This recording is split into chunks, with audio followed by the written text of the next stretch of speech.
Hello les rêveurs, nous sommes le 2 mars 2016, il est donc temps pour moi de dresser un petit bilan de tout ce que j'ai lu pendant le mois de février. Allez, c'est parti.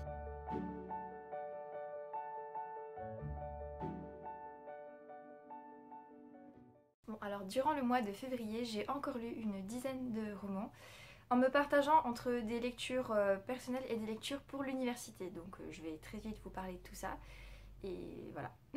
J'ai commencé le mois avec une lecture qui ne me faisait pas du tout envie, c'est le cas de le dire, mais on me l'avait prêté et j'avais envie de le rendre assez rapidement. Donc il s'agit de Dune, tome 1 de Frank Herbert, donc c'est le premier tome du cycle de Dune, chez Pocket. Donc vous voyez l'édition est un petit peu ancienne et la couverture est pas belle du tout. Voilà. Donc j'ai lu le roman, je n'ai pas plus apprécié que ça, disons que la science-fiction et moi déjà on n'est pas très copains. Donc ça n'a pas vraiment fonctionné, même si j'ai trouvé des choses intéressantes et j'ai presque réussi à m'attacher au personnage. Donc c'était un début intéressant, même si j'ai pas foncièrement accroché. Après ça, je suis passée à mon unique lecture numérique du mois. Il s'agissait de Une rencontre inattendue de Malika R chez Anyway Édition. Donc une petite romance en fait entre une fille de sénateur et lui est un étudiant et son père est mécano, il me semble quelque chose comme ça. Donc bref, ils sont pas du tout de même conditions. Et c'est une romance qui m'a assez emportée, donc je l'ai lue en une journée, c'est pour vous dire. Elle n'est pas très longue, mais j'avais vraiment envie de savoir la fin. Il y a quelques petites erreurs de débutant dedans, mais c'est un premier roman, donc on ne peut pas non plus s'attendre à ce que ça soit un Pulitzer ou je ne sais quoi. C'était quand même du bon pour un premier essai, et j'ai beaucoup aimé la fin, les quelques scènes qu'on pouvait voir. Les scènes de... Pas seulement la construction de l'histoire d'amour, mais aussi les petites scènes du quotidien qui se déroulent après, et ça c'était plutôt chouette. Donc je vous conseille cette petite romance avec cette nouvelle auteure qu'on ne connaît pas encore beaucoup. Ensuite, j'étais encore dans le mood romance, du coup je me suis lancée dans La conquête de Mr. Darcy de Abigail Reynolds, et j'ai lu Darcy & Co. Alors il faut dire que j'aime beaucoup tout ce qui est Jane Austen et tout ça, et... j'étais assez curieuse de savoir ce que ça pouvait faire comme réécriture, parce que là en fait c'est si Elisabeth avait dit non à Mr. Darcy, qu'est-ce qui se serait passé. Donc voilà, c'est une espèce de fiction, c'est une fiction sur l'univers de Jane Austen, mais il faut plutôt le lire comme une romance historique et non pas comme quelque chose issu de l'univers de Jane Austen, parce que les caractères des personnages sont un petit peu divergents et plus audacieux que ce qu'on peut trouver dans la version originale. Forcément on ne peut pas réécrire exactement la même chose que Jane Austen, mais c'est resté quand même une romance que j'ai pris plaisir à lire, même s'il y a des scènes un petit peu olé olé par rapport au contexte historique. C'était très addictif et ça m'a quand même bien emporté, et j'étais contente d'avoir pu lire tout ça. Après ça, je me suis mis un coup de pied aux fesses pour essayer de continuer justement la saga Dune de Frank Herbert, donc voilà, et vous pouvez voir le petit post-it dessus, avorté. J'ai lu je crois une centaine de pages et ça m'a vraiment gavé. Il fallait que je me batte pour continuer, ça ne m'intéressait pas, je ne m'attachais plus au personnage. Alors même si le fond de l'histoire et l'univers sont très intelligents et très bien pensés, c'est juste que ça n'a pas collé avec moi et que je n'allais pas me forcer à continuer, parce que j'estime que la vie est trop courte pour se forcer à lire des livres que l'on n'a pas envie de lire. Voilà. C'est comme ça n'a pas fonctionné, ça n'a pas fonctionné. Vous pensez bien qu'après une lecture avortée, j'ai essayé de prendre quelque chose qui allait forcément m'embarquer. Donc j'ai plongé sur une valeur sûre. J'ai sorti mon joker, Gardien des cités perdues, tome 3, Le Grand Brasier de Shannon Messenger chez Lumen. Alors, j'ai une nouvelle fois beaucoup apprécié cet univers, ces personnages, même si j'ai pas eu de coup de cœur. C'est comme ça, les remous de l'histoire m'ont beaucoup transporté, m'ont fait voyager, mais il manquait peut-être juste un petit truc pour que ça me plaise jusqu'à en faire un coup de cœur. Donc voilà, mais il n'en reste pas moins que les péripéties sont incroyables, que Sophie est juste un personnage super à suivre. Et je ne parle même pas de la Team Foster qu'il y a à côté, parce qu'il y a Keith, il y a ça y est, Dex, Fitz, Biana, tout ça. Et même encore, il y en a encore tellement d'autres, et on se demande qu'est-ce que c'est que ce micmac, comment Sophie elle va réagir, et elle a des réactions très matures et à la fois toujours un peu enfantine, adolescente, et c'est très agréable à suivre, parce que voilà, c'est encore une fois un personnage que je prends énormément de plaisir à découvrir, et j'ai vraiment hâte d'avoir la fin pour avoir le fin mot de l'histoire. Voilà, c'est un gros pavé, comme vous pouvez voir, un gros pavé, voilà, il fait quelque chose comme 600 pages, mais qu'on ne voit pas passer. Donc je vous conseille sincèrement cette saga. Si vous n'avez pas encore commencé, je ne sais pas ce que vous attendez. Après ça, après que j'avais rechargé mes batteries, j'ai continué sur les livres qu'on m'avait prêtés. Donc j'ai poursuivi avec la saga Pister, donc le livre 2, partie 1 de Orson Scott Card. J'avais beaucoup apprécié les premières parties, le livre 1 en fait de cette saga, donc ça j'ai lu encore une fois. Là aussi j'ai pas mal aimé l'histoire, j'ai retrouvé la dynamique du groupe, même si parfois c'est un peu plus difficile parce qu'il y a des clivages entre qui c'est qui va mener, qui c'est qui décide, qui c'est qui a les bonnes idées, tout ça, donc ça peut se comprendre, même si je dois avouer que le seul personnage féminin de l'histoire m'a un peu gavée. Et voilà, le problème c'est qu'encore une fois il y a des concepts que j'ai eu du mal à comprendre parce que c'est les clonages, les passages dans le temps et les clonages, enfin il y a beaucoup de choses qui se mêlent et se démêlent et j'ai eu du mal à voir la finalité de tout ça. J'ai eu l'impression que ça commençait à tourner en rond et voilà, même si c'était quand même très agréable et très fluide à lire, c'était pas pour moi la lecture du siècle. C'est un petit peu dommage parce que j'ai l'impression que ça va décrescendo avec ce que j'avais lu par rapport aux deux premières parties. Passons maintenant à ma découverte du mois qui a failli être un coup de cœur. Donc il s'agit les nouvelles aventures d'Arsène Lupin, les héritiers de Benoît Aptet et Pierre Deschaux, chez XO Éditions.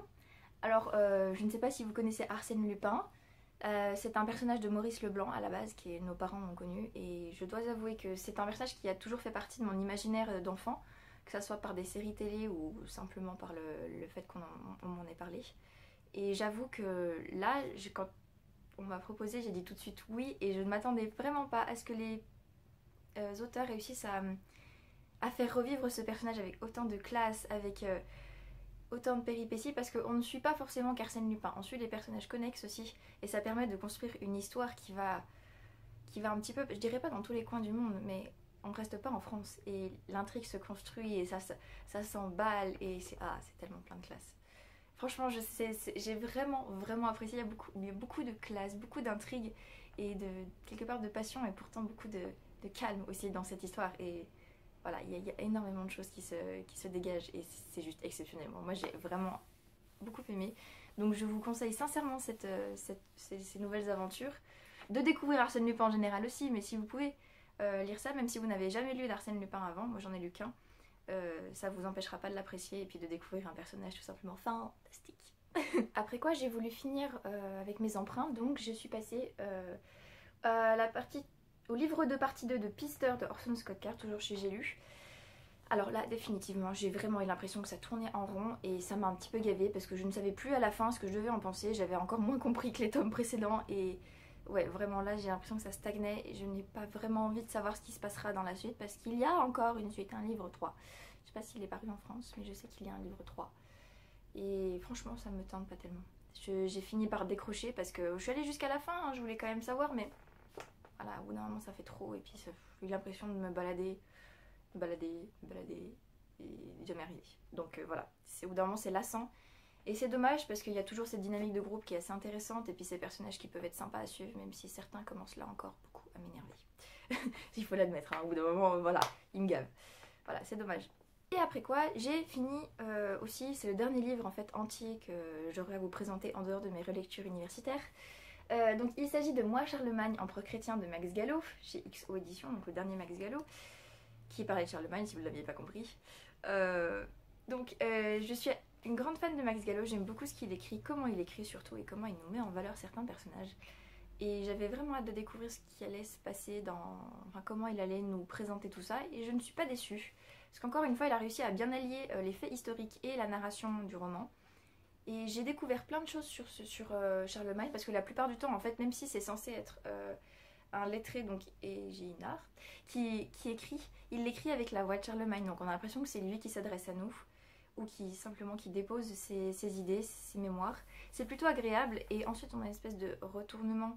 On a une autre vision puisque c'est Égéinard qui reprend la parole pour nous confier en fait ce qui s'est passé après la mort de Charlemagne et ça c'est très intéressant parce qu'on voit que c'est vraiment un homme qui a beaucoup bâti, qui est beaucoup plus humain que ce qu'on peut apprendre dans le livre d'histoire parce qu'après tout voilà, oui on sait qui c'est Charlemagne mais on n'en sait pas tellement sur sa vie privée, sur tout ce qu'il a pu faire et voilà, le seul reproche que j'aurais à faire comme je l'ai mis dans ma chronique c'est que c'était une répartition plutôt thématique que chronologique et du coup des fois j'avais l'impression qu'il était à deux endroits même, ou même dans la même année, du coup c'était difficile à comprendre. Mais en dehors de ça, c'était très agréable à suivre et je suis plutôt contente d'avoir lu ça. C'est pas très addictif, c'est un roman historique, hein, voilà. sur un personnage et c'est une espèce de biographie, pas déformée mais dans un autre style. Donc voilà, c'était du bon, même si c'était pas foncièrement ce que j'avais... même si j'en attendais peut-être un petit peu plus parce que j'ai lu des romans de Max Gallo qui m'ont totalement emporté, mais bon, c'était pas non plus le but, je voulais en apprendre plus sur Charlemagne, Carolus Magnus, et c'est ce qui s'est passé. Donc voilà, super quand même. Alors là par contre, je vais vous présenter très brièvement 3 livres que j'ai lus ce mois-ci, que j'ai relus entièrement. C'était pour mon mémoire, puisque mon mémoire se porte encore une fois sur les représentations du handicap dans les romans pour ados. Et en fait, j'ai encore plus de romans que je dois relire et analyser. Du coup, je me suis fait un peu plaisir, puisque j'ai relu en fait Irrésistible Alchimie, Isla and Happily Ever After de Stephanie Perkins, ça c'était Simone Elkeles, et aussi Nos faces cachées d'Amy Harmon, chez la collection R. Donc, comme vous pouvez le remarquer, il y a plein de post-it partout, c'est génial, voilà. J'ai repéré à chaque fois où était le personnage handicapé là-dedans. Donc ça a été un peu fastidieux, mais heureusement c'est des bons livres, encore une fois, donc j'ai pris plaisir à les relire, à me replonger dedans. Je vous les conseille sincèrement sans passer par la case post-it et tout, mais c'est vraiment des histoires qui vous prennent et qui vous attendrissent et qui sont très belles, je trouve, pour plein de dimensions. Donc voilà, je ne m'attarderai pas plus là-dessus puisque j'en ai déjà parlé sur le blog, mais ce sont toutes 3 de très belles romances que je vous conseille sincèrement. Et enfin, je vous en ai parlé dans le book haul. J'ai fini le mois avec La proie du papillon de Stéphane Soutoul, publié chez Pygmalion. Alors oui, encore une fois, vous voyez comme la couverture est belle. J'ai fini le livre hier, donc le premier. Ce livre a été un incroyable coup de massue sur ma nuque. C'est la première fois que je crois que je me fais autant estourbir par un livre alors que j'ai vu la fin venir. C'est atroce. Il y a beaucoup de psychologie dans ce livre. Donc je vous donne mon avis en entier, j'en reparlerai peut-être pas dans le prochain bilan, mais tant qu'à faire, autant aller jusqu'au bout. On suit Judith de Rungis, je sais pas comment on dit, qui va absolument se venger de Annie, qui est une femme qui est presque une sainte femme. Voilà. Elle a toutes les qualités possibles, c'est une battante, et elle engage en fait un séducteur pour renverser, c'est un fils d'Eros, qui, comme je l'ai dit, c'est pas un tueur à gages, c'est un séducteur qui va retourner ses sentiments contre elle. Voilà, elle va absolument l'annihiler. Et du coup, voilà, en même temps, Judith, elle, c'est une diablesse, vraiment, elle a tous les vices. Elle est pleine de haine, de cruauté, et en même temps, je vous avoue que je me suis un petit peu attachée à elle parce que j'ai vu qu'elle n'était pas que ça. Oui, foncièrement, elle est cruelle. En même temps, il y a toujours le petit espoir que non, ça ne va pas se finir comme ça. Non, elle n'est pas aussi cruelle que ça. Non. Et que Annie, non, ne va pas mourir. Donc je ne vous dirai pas comment ça se finit, si elle meurt ou pas, si patati patata. Mais c'est vrai que c'est un roman qui est très sensuel, qui a une psychologie très poussée. C'est parfois dur à suivre et enfin, à continuer. J'avoue que moi j'ai dû arrêter parfois le roman pour me poser parce que Judith, au bout d'un moment, c'était dur. Mais voilà, mais je me suis laissée emporter et j'avoue que la fin, je l'avais vu venir. Hein. Quand on est dans l'incertitude totale par rapport à ce qui va se passer, on se dit non, il est quand même pas allé jusque là. Non. Et bah, on a imaginé tous les scénarios possibles et ça, je l'avais imaginé et pourtant, bah, c'est arrivé et je me suis laissée...